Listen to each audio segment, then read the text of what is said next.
Picture this. Two guys talking about true crime, Weird mysteries. horror stories, But the conversation is light. and mostly funny. and sometimes naughty. This is A Scriptsalog. Spotify exclusive. I'm Gideon. And I'm Glenn, and we're serving huge portions of horror and true crime twice a week. We'll make sure your cravings are satisfied. And you'll be begging for more. Char. Check us out. This is Scriptsalog, available exclusively on Spotify. If you like this episode, please rate the podcast 5 stars, 6 and take your dome. This podcast is a member of Bunk Collective.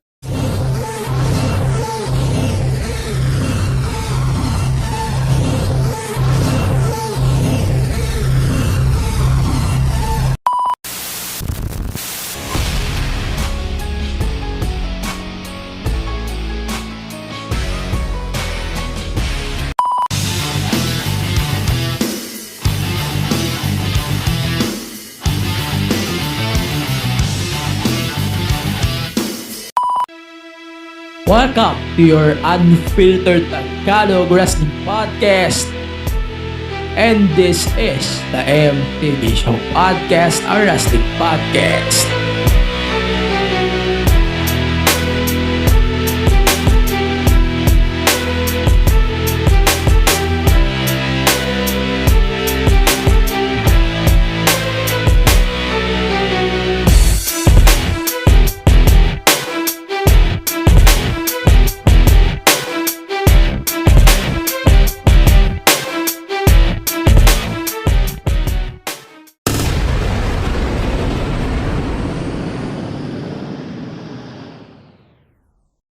Hello, check.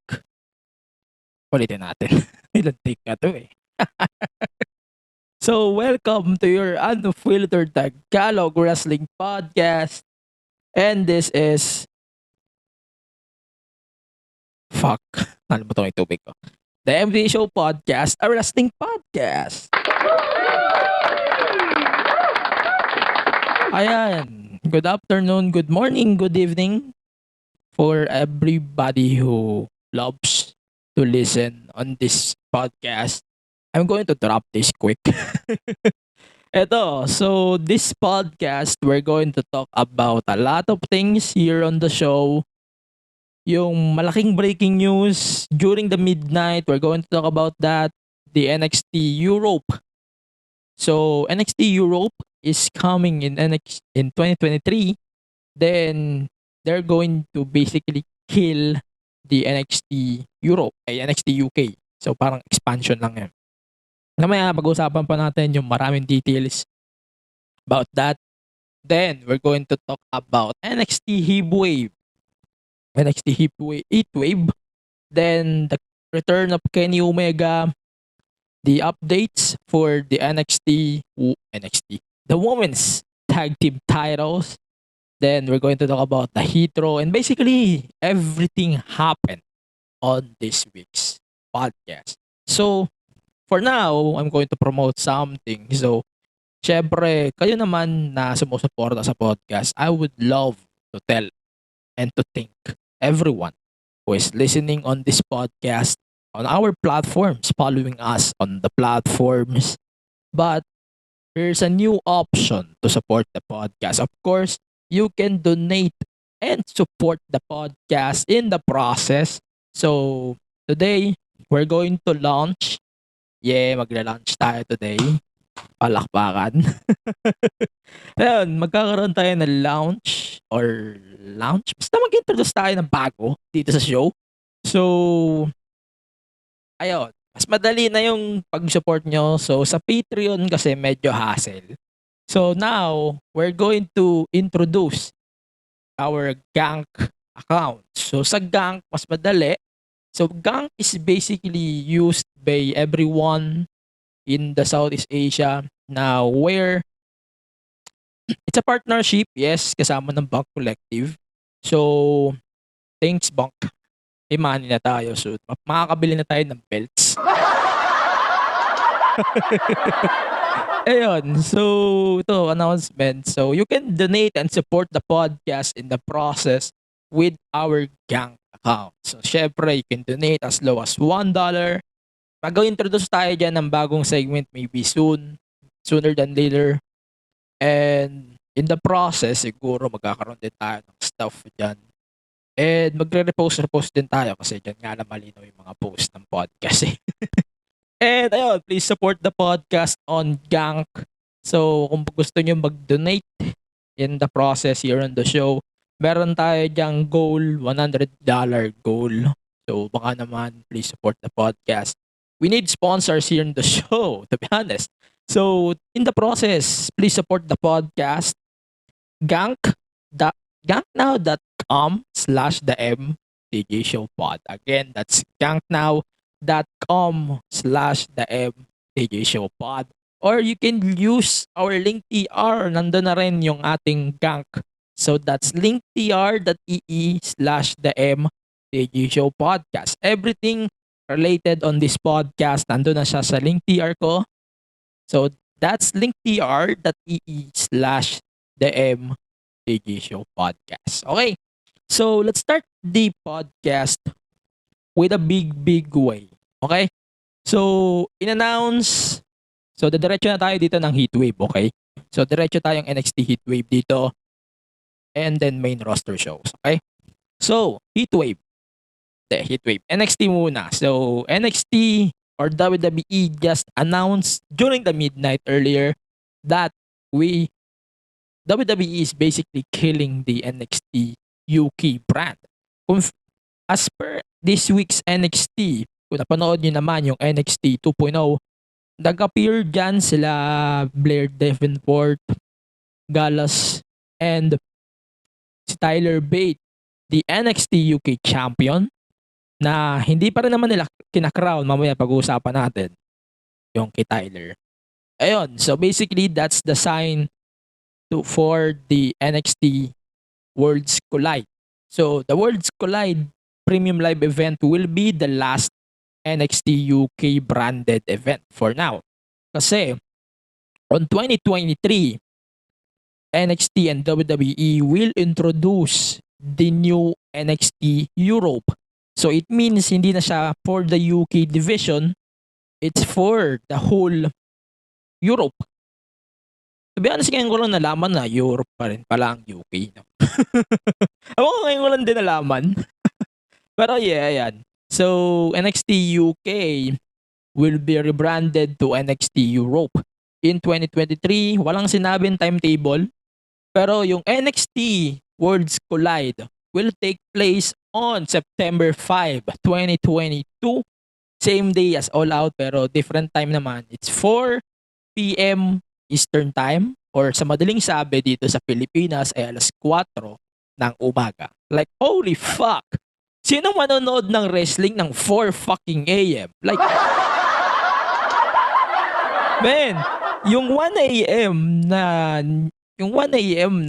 Clash at the Castle o kaya yung mga Saudi events, natitiis ko yun eh. Pero yung 4 a.m., puta na, 4 a.m. is too fucking much. And sunod pa nun, tayo na 4 hours after of that is All Out. Kaya, man, ewan ko ano yung uunahin ko, to be honest. Pero for sure, we're going to give a podcast reviews towards all of the pay-per-views in September. At least part by part. Ganun na lang yung plano. Basta for now, i-breaking na lang natin to. Breakdown natin. So, in-announce ang NXT Europe. Check. For 2023, wala pang date. Also, in-announce na din na nagkaroon na si Shawn Michaels. Medyo may related din sa talent relations. I'm not sure about the whole specific stuff. Basta yun, congratulations to Shawn Michaels for the upgrade or for the position. Ayun, ang hirap magano eh. And then, there's a lot of releases. Ang daming na-release sa NXT roster o sa UK roster since that announcement. Halos 5 hours after of that announcement. Almost 2 hours nga lang no announcement. Meron ng releases.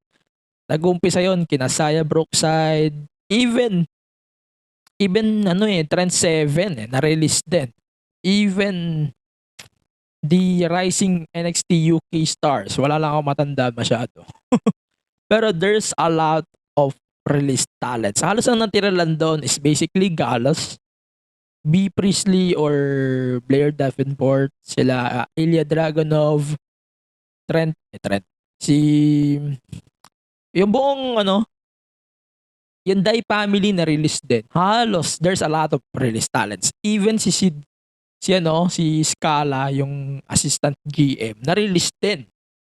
So technically wala ng GM ang NXT. Oo. Si Noam Dar andun pa sa roster for sure. Nakakita ko yung roster list kan.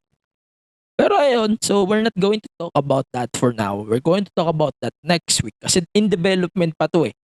Maybe marami pang mangyayari about the NXT stuff in the UK. And di pa natin alam kung ano pa yung sitwasyon. No? Marami pang lalabas na details, marami pang lalabas na detalye about that stuff. So malinaw lang, number 1, there will be a NXT Europe in 2023.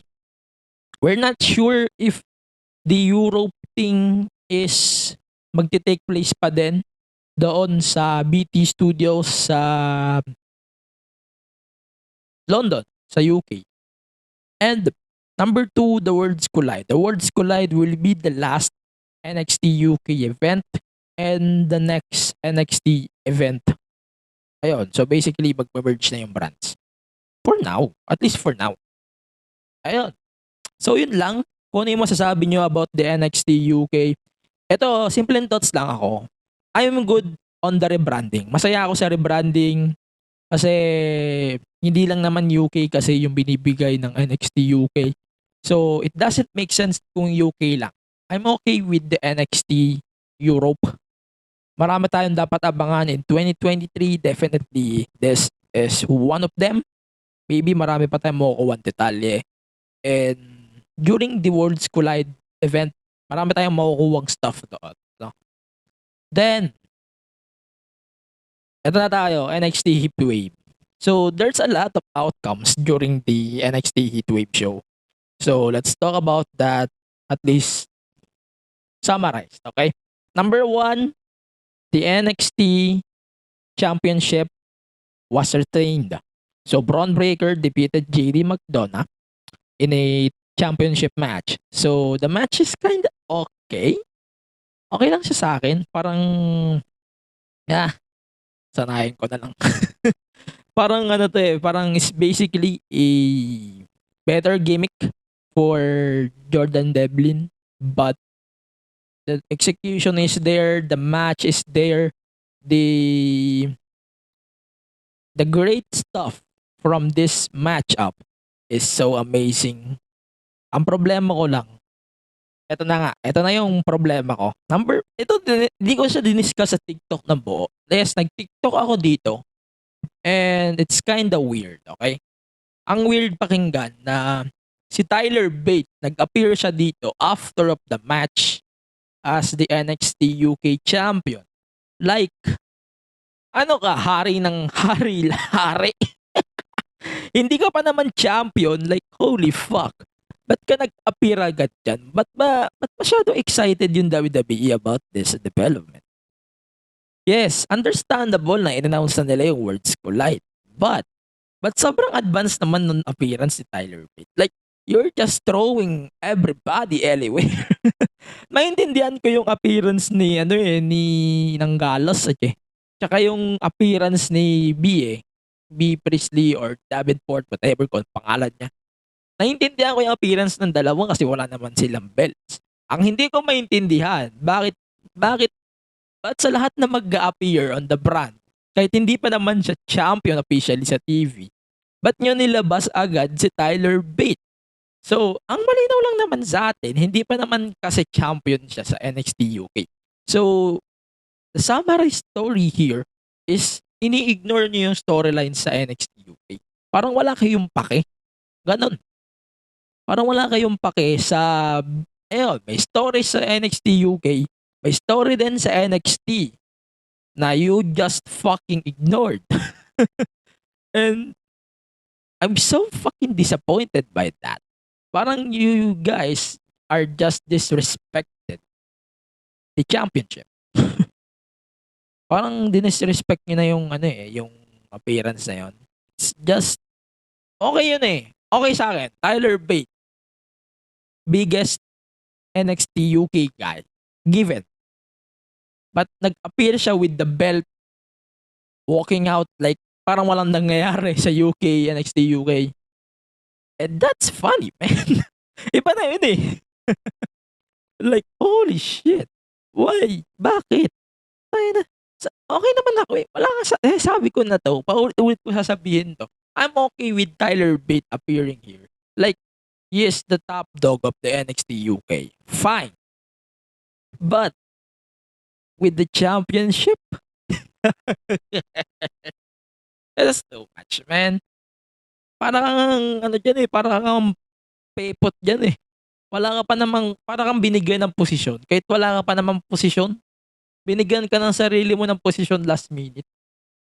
Ayun ang nakakagago. Yun ang mali na ginawa ng NXT with the appearance of Tyler Bate. But regardless, magandang abangan to. Tyler Bate, Braun Breaker, one-on-one. Hell, let's go. I love that. Everyone loves that. But that move, that appearance, no. Okay, I'm tired shitting about Tyler Bate. Let's go with the second item. So, pag-usapan natin yung kay Santos. So, Santos Escobar was defeated by Tony D and Santos must leave NXT na. So, kung tatanungin ko kayo, saan ba dapat mapunta si Santos? Raw o SmackDown? Ako kasi, ang preference ko for that is, syempre, SmackDown. Mas kailangan ng SmackDown ng names, especially baby faces. So, apparently, Santos is now a baby face after of that. Parang mas popular kasi siya. And kung pag-uusapan kasi natin heel versus heel, mas nagiging neutral si Santos eh. Mas nagiging over siya. It means Santos definitely doing his job great. Diba? Pero, feeling ko, yung appearance ni Bate, mas kompleto siya kung andon din, syempre, yung legado. Diba?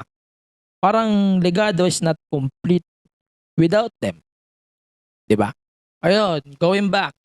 So, parang it's kinda reminds me of Santos, The Rock, na nag-appear mag-isa pero parang he can't move without his backups. Parang naalala ko yung yung Nation of Domination. Ganun.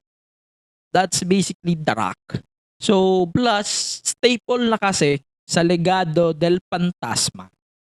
Yung kasama niya, sila Elektra, yung sila, si El Toro, tsaka si pangalan ng mga hayop na to. Si El Toro, tsaka si Raul Mendoza. Ayun. So basically, parang staple na kasi sa legado yung tatlo. Sana if may main roster nila yung si Santos, sana main roster na rin nila yung tatlo. And sobrang overdue na rin ng legado sa main roster. So basically, meron na rin namang Galas, meron na ring Dark Order, meron na ring Diamond Mine sa meron ding Chase U. Tsaka yung stable ni Chase naman. Yung stable ni Joe Gacy, it's enough na yun. Siguro it's enough na for NXT, for stables. Para sa akin, okay na yun. No? Ayun. Yun lang for Santos. Regardless naman, I would say na Tony D'Angelo is definitely one of my favorite guys in NXT. Ewan ko, nag-episode ako noong mga episodes where I think na si Tony D nasa top 5 ko siya. Kasi sobrang impressive talaga ng gimmick ni Tony D. And hindi nagbabago yun. Siguro si Tony D sa akin, yung mga pag-uusapan natin yung successful gimmicks, Tony D is definitely my number 2 when it comes to gimmicks alone. Kung gimmick lang din ang pag-uusapan, Tony D is my number 2 about NXT 2.0. Siyempre, number 1 ko pa rin si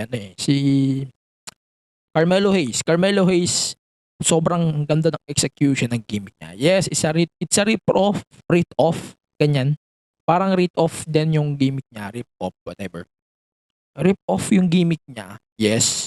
Pero, nai-execute niya kasi ng mabuti sa 2.0 yung gimmick.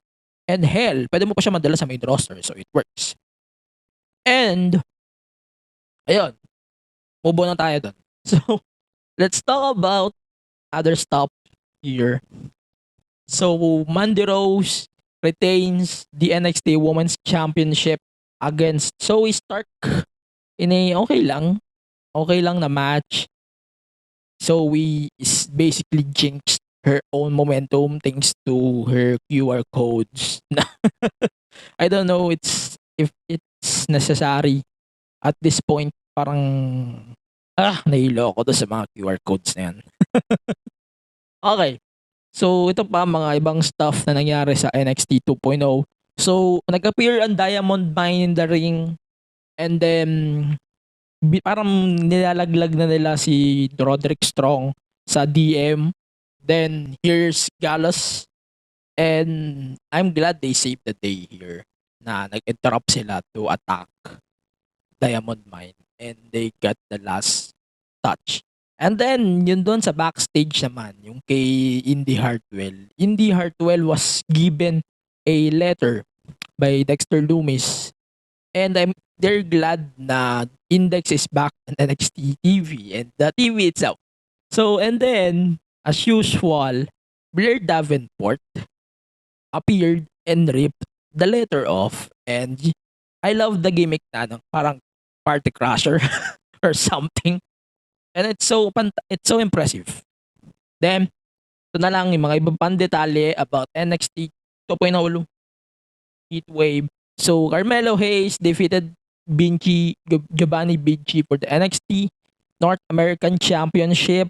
So, like what I said, Gallus make their NXT debuts. Then, Cora Jade defeated Roxanne Perez. For me, this match, like what I said last week, it's a revenge win for Cora. And definitely NXT is not going to end this feud yet. So yeah, it is what it is. Then, Mandy Rose defeated Zoe Stark. And basically yun lang. Pag-usapan na natin na malaki yung kay Tony D. So, yun lang for NXT Heatwave recap. And let me know your thoughts about the NXT Heatwave on the podcast social media platforms at the THEMTGSHOWPOD on all the socials. Okay, so before we go to our first commercial break, so let me remind you guys about the upcoming sales on Shopee. So since Shopee, malapit na po ang 9/9 in a few days.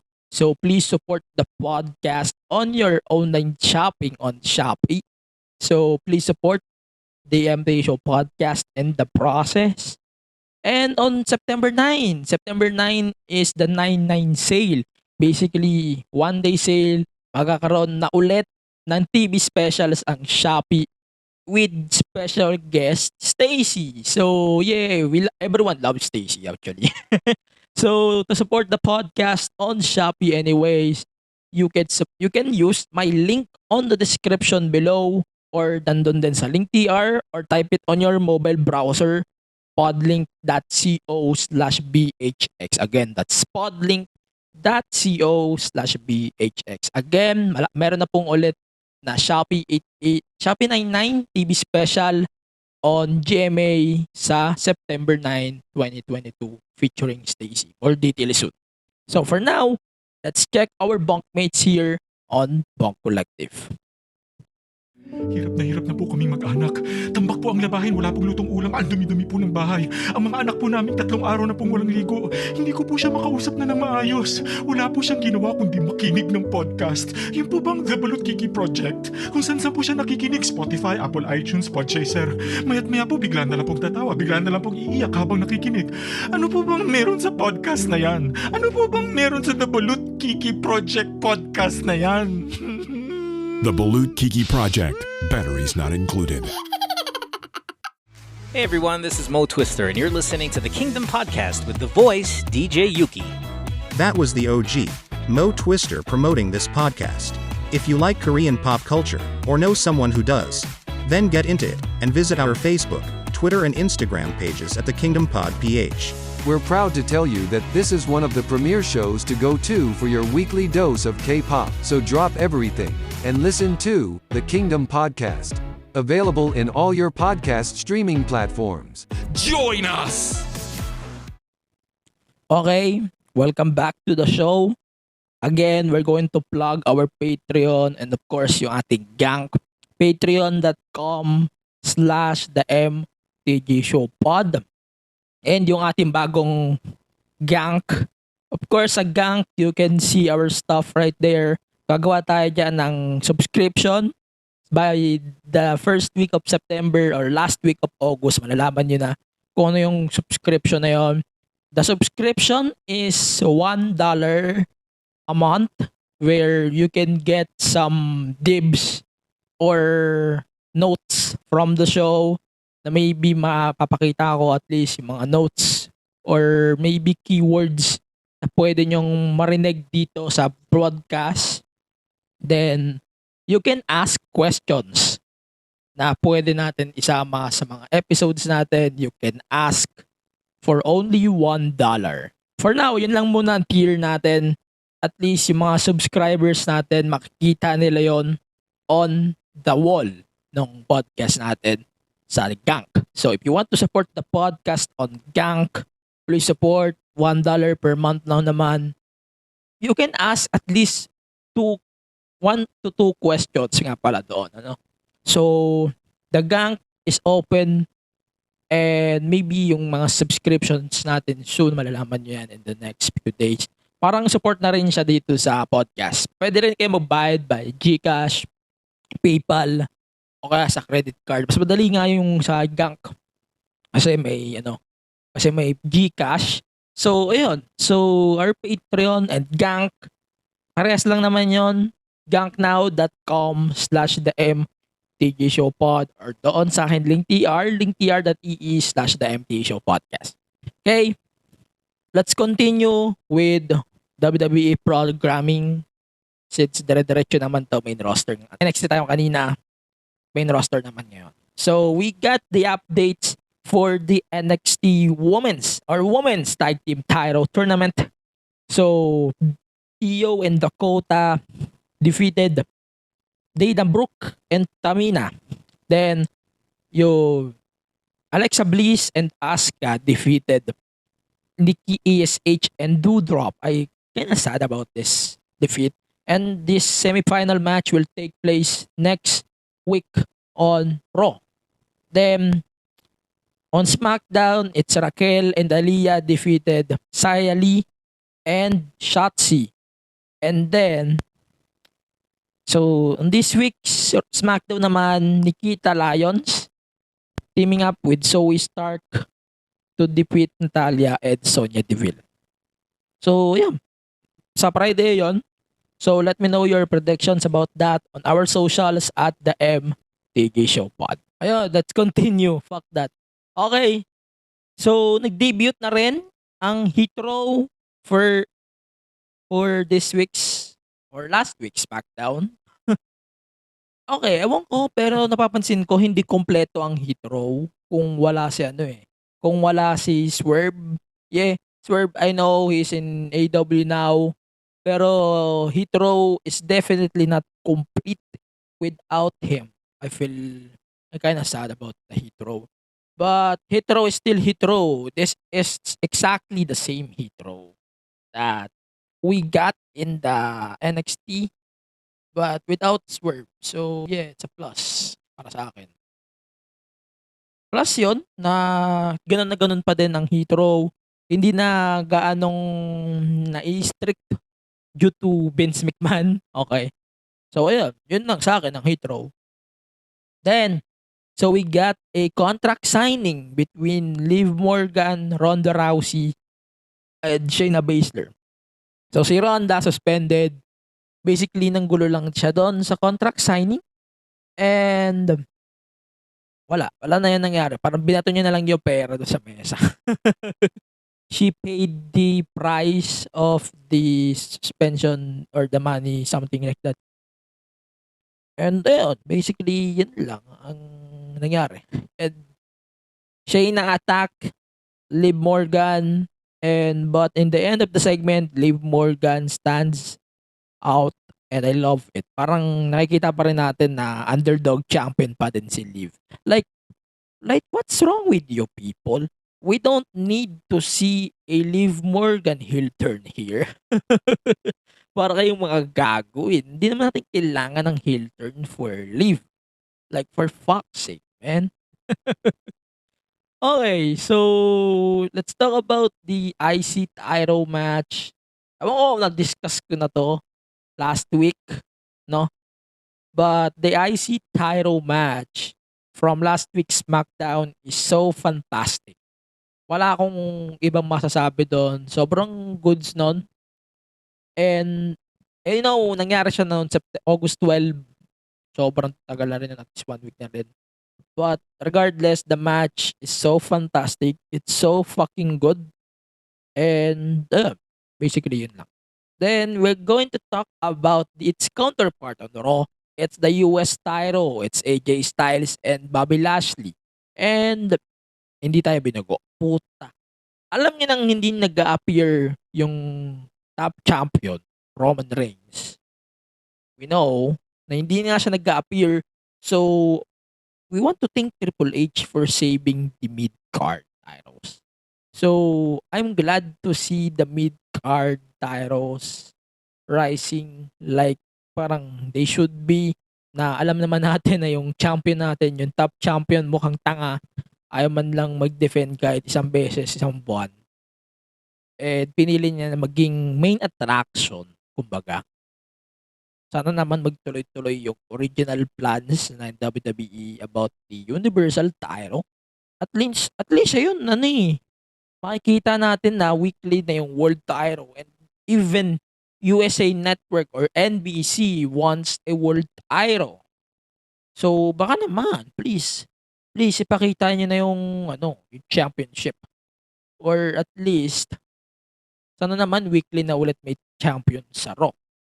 Kasi SmackDown na nga lang yung brand na pinapakitaan ni Roman. Shit pa. 'Di ba? Okay, let's talk about the Drew McIntyre segment, man. It's so good to see Drew McIntyre and Kevin Owens doing their shit, doing what's best for pro wrestling, and definitely one of my favorite segments of the year. And man, it feels so good to see KO smiling during the promo. Parang siya pa yung natutuwa about the promo, and I'm so pleased to see that stuff from both of them. And yung mga hospital, yung term na wrestling, yung even the wrestle is not banned anymore. It's so good. Diba? Okay. Oo. Sige. Ayun. So, let's continue. I'm so glad to see the main card titles being defended. And, ayun, balik tayo kay Drew and kay Owens. Parang si Owens deep inside, natutuwa siya doon sa promo ni Drew. And parang lumalabas yung excitement ni Drew McIntyre papunta sa Clash at the Castle, and yung vibe na hindi ka na hinahawakan sa leg ni Vince McMahon. Kasi Vince McMahon is very strict about terms, about yung pagbawal sa pagsabi ng hospital, or even yung word na wrestling, and yung even the term of wrestlers. Man, it's so good to hear all of the wrestlers saying the word wrestlers in a wrestling show. And it should be, since you are wrestling in a wrestling show kung saan wrestling ang pinapakita mo. Hindi ka naman nagpapakita dyan ng kung ano-ano. And it's wrestling. Because you guys are wrestling in a wrestling show kasi nga you guys are fucking wrestlers. So, dan man talaga dapat. Ewan ko ano ba itong mga pakulo ni Vince. Okay, continue tayo with the Raw. Theory and Dolph Ziggler. So, Theory basically is in the main event of Picture Roulette ng Raw. And that, ewan ko, pero the Theory build up is still on. Kitang-kita pa din natin yung kanyang presence. And sa expectation ko and sa speculation ko, feeling ko successful yung cash in in the near future.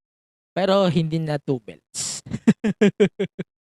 Ayun, so basically, yun lang ang ating thoughts for main roster shows. When we come back, we're going to talk about AEW shows and of course our major announcement for the Bunk Bash Awards and of course picks of the week. But before that, let me remind you of Lazada. Tapos na tayo sa Shopee. So Lazada, malapit na po ang 9/9.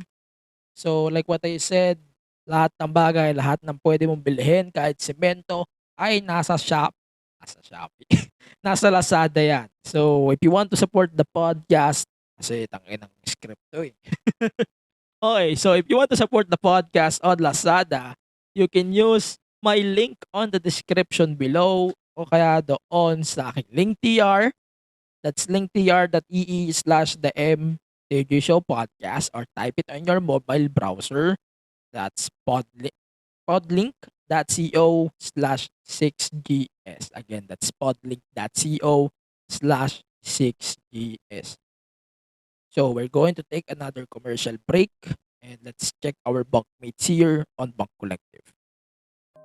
Bakit mabaho ang utot? Lulubog na ba ang Pilipinas? Mahihain ba ang makaya? Bakit bumabagyo sa Pinas? Mga katanungang bumabagabag sa kaisipan ni Juan, halika, bigyan natin ng mga scientificong kasagutan.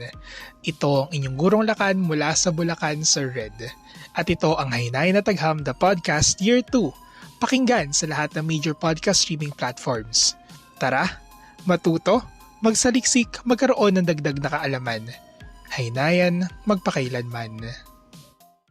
Hey everyone, my name is Greg. I'm McCoy. And I'm D. We're from Chat. We're 3 Filipino-American gay guys discussing topics about culture, LGBTQ identity, politics, even love. Or the lack thereof. Here we go again. Okay. We also cover family dramas and everything your tita baby and uncle boy don't want to talk about. You can find us on Apple Podcasts, Spotify, or wherever you listen to your podcasts. Ayun. So, yeah. Welcome back to the pod. Okay, again, so let's promote our stuff. Let's thank our sponsors for tonight's episode, Gank. So, syempre, the MTA Show podcast is now part of Gank. Especially thanks to Bunk Collective for this wonderful partnership. Maybe partnership pa to, pero maybe let's see kung may malalabas na announcement ni Bunk really soon about that.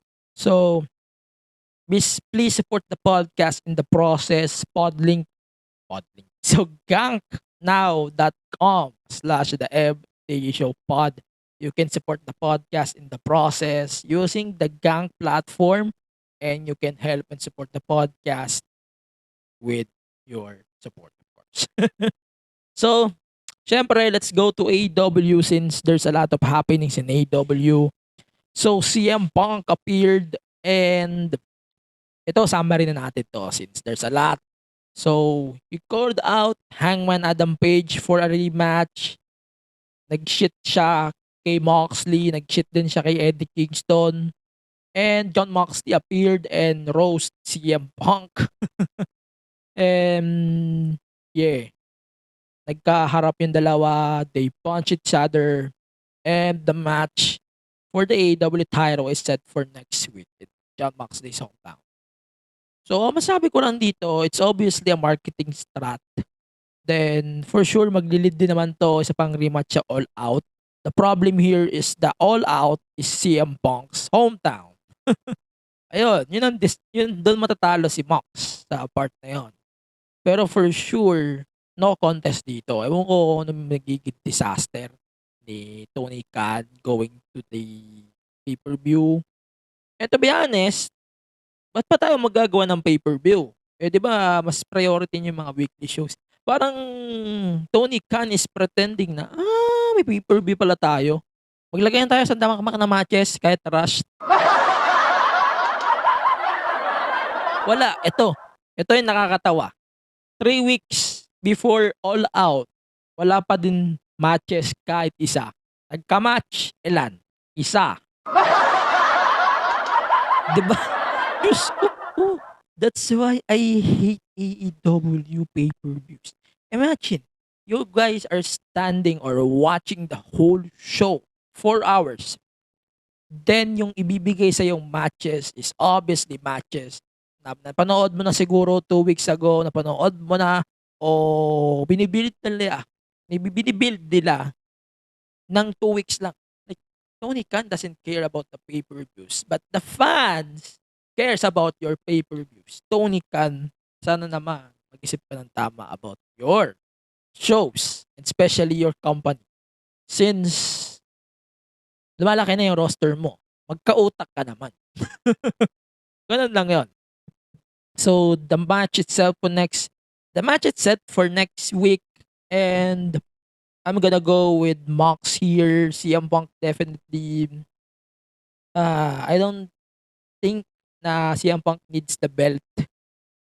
And Jon Moxley as member of Blackpool, I think siya yung nagdadala ng wagon for Blackpool Combat Club, and it feels incomplete without CM Punk holding the belt. Okay, summary pa tayo. Eddie Garcia. Fuck. Bryan Danielson defeated Daniel Garcia in a 2 out of 3 falls match. In my opinion, that was fantastic. And that match led to a Chris Jericho interruption, and parang nire-reject ni Daniel Garcia yung offer o yung interruption ni Jericho. So, maybe nawawala na yung loyalty niya kay Jericho. Ayun, at least nag-spark na ng bagong feud yung JS. Basically, they're going to kick him out of the stable. Let's see what's going to happen next. So, next, there's another Gun Club segment na parang nakita na natin to few weeks ago. It's kind of dumb to see the segment over again. But this time, Gun Club turned on their father, and his father, Billy Gunn, joined the Acclaim. And ayun na nga, so yung scissor thing, they did that on this week's episode of Dynamite. It's kind of unnecessary.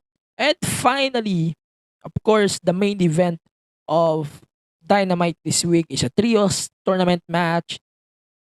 The Elite and the returning Kenny Omega, yes, the Kenny Omega is back, hindi pa siya 100%, versus Andrade, Rush, and Dragon Lee, La Faction, Inagorable, whatever. Ayun. Alam nyo, medyo ang daming kong thoughts dito. Kenny is definitely not that 100%. Hindi tayo sure kung yun part of the gimmick niya ngayon or something like that. Si Don Callis definitely still a heel. Then, yung last 30 seconds of the show by yung Andrade attacking Dragon Lee, that was a cliffhanger shit. And everyone loved that shit. Ewan ko, medyo siya sa akin. Medyo pinipikot niya yung tenga ko after of that match. After of that stuff. It's kind of weird to see last minute turns. But regardless, the match, it's pretty good. And basically, the Elite qualified. Ewan ko kung the Elite tournament na to. The Elite is obviously winning the whole tournament here. And yeah, basically yun lang yung ating thoughts for that match. Maybe marami tayong dapat abangan for next week. But we're going to predict the Jon Moxley CM Punk. Okay. Ito thank you kay Yuki for bringing up the idea. No? So, ako, nag-bring up siya ng idea sa amin, TG. And sabihin ko na I don't hate CM Punk, okay? I don't hate CM Punk, but I don't see CM Punk bringing the AEW title to the higher level na kagaya ng ginagawa ni Mox ngayon. No? Jon Moxley bringing the AEW title to the higher level that even casuals loved him the most. Yes, there's a lot of people loves Jon Moxley or CM Punk. Marami may gusto kay Punk. Okay? Pero, if in terms of marketing stuff, I'm gonna go with Mox here. Jon Moxley definitely deserves the win for next week's Dynamite. And I wish in that way, mawawala na yung CM Punk problematic stuff. Whatever kung legit man o hindi yung mga shit ni CM Punk ngayon. At least mawala sa kanya yung belt. I'm okay with it. That's it. Yun lang talaga sa akin. So, picks of the week before we get the fuck out of here. The superstar of the week is CM Punk. Yeah, I love that comeback. But not this way. The woman of the week is Zoe Stark. The matches of the week is the Lashley Ciampa and the Jericho Jon Moxley for the AEW title. Interim AEW title. So far, ang ating runner-ups for this week is, ewan ko pa, kung nag-isip pa ako eh. Pero ang runner-up sa akin so far is Legado. Yung kay Tony D, tsaka kay Santos, tsaka yung US title match earlier this week. So AJ Styles and Lashley. Okay, so final announcement for this week's podcast. So, ayun, nag-decide na ako for the Laglagan tournament. Laglagan, medyo madidelay. Pero magkakaroon tayo ng Laglagan kasi merong 4 or 6 matches na kailangan natin ilaglag. 6 matches, yes. Kailangan natin siya ilaglag for the sake of the formality of the show. Yung 6 matches na yun pare-parehas. Yung Cody Rollins, I think Brock Roman there, FTR. The FTR feud is there as well. Ayun. Kailangan natin maglaglag. Ano? So, ipopost ko yung poll by Saturday or Sunday. Or maybe Friday din. Today din. And let's see what's going to happen after of that poll. And yun na yun. Magkaka-determine na tayo kung ano yung ilalaglag natin. And yung magiging tournament natin. First, race to 8. Yung mangyayari. Magiging race to 8 na lang yun. Before the Bash Awards, magkakaroon ulit tayo ng isa pa.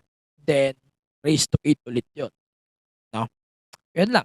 So, basically, that's it for our podcast this week.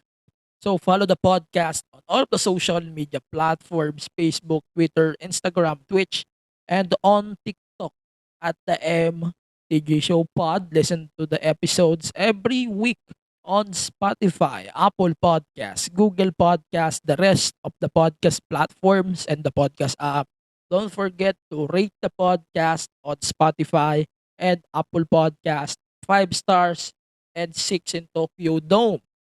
So, syempre, please, for all of the podcast-related links in this circle, you can visit our link TR. That's linktr.ee/the Show Podcast. Of course, you can support the podcast on all of the socials at the MT Show Pod. And the MT Show Pod is part of Bang Collective. You can visit, follow, like, and share our social media platforms at the Bunk PH. Or you can visit our website, thebunkph.com. You can join our Discord community, dsc.gg/bunk. Or you can join by our link TR. And please support the podcast on Kank. That's kanknow.com/the And the rest of the Bunk Collective shows, please support them as well. That's ganknow.com/the And on my socials as well, AG Penera on Twitter, Instagram. So that's basically it. Thank you to DJ Yuki Another fantastic episode of The Kingdom by the Way is now up on Spotify, the rest of the podcast platforms. Ayun, two-parter yon. Kung kayo ay Orbit, makaka-relate kayo on that episode. Di kasi ako Orbit, pasensya na. Kaya di ako makaka-relate sa episode na yon. But regardless, please listen on that episode. Pinag-usapan nila doon yung Lunaverse.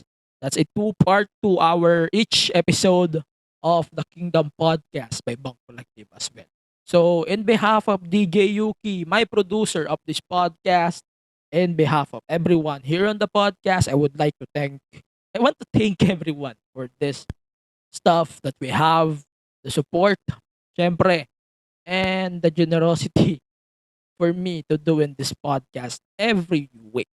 So, episode 119 is in the books. Sana maplano ko na yung interviews next week. So, yeah, stay safe, stay reso. See you on the next episode of the MP Show Podcast. Sales, profit, and engagement na naman ang usapan. Hey guys, Matt and Lance here. Corporate guys rin kami at pagod na rin kami sa ganyang usapang office. Ibahin naman natin ang mga kausap natin. Listen to guests from careers beyond the corporate scene with the Project Offbeat Career Podcast.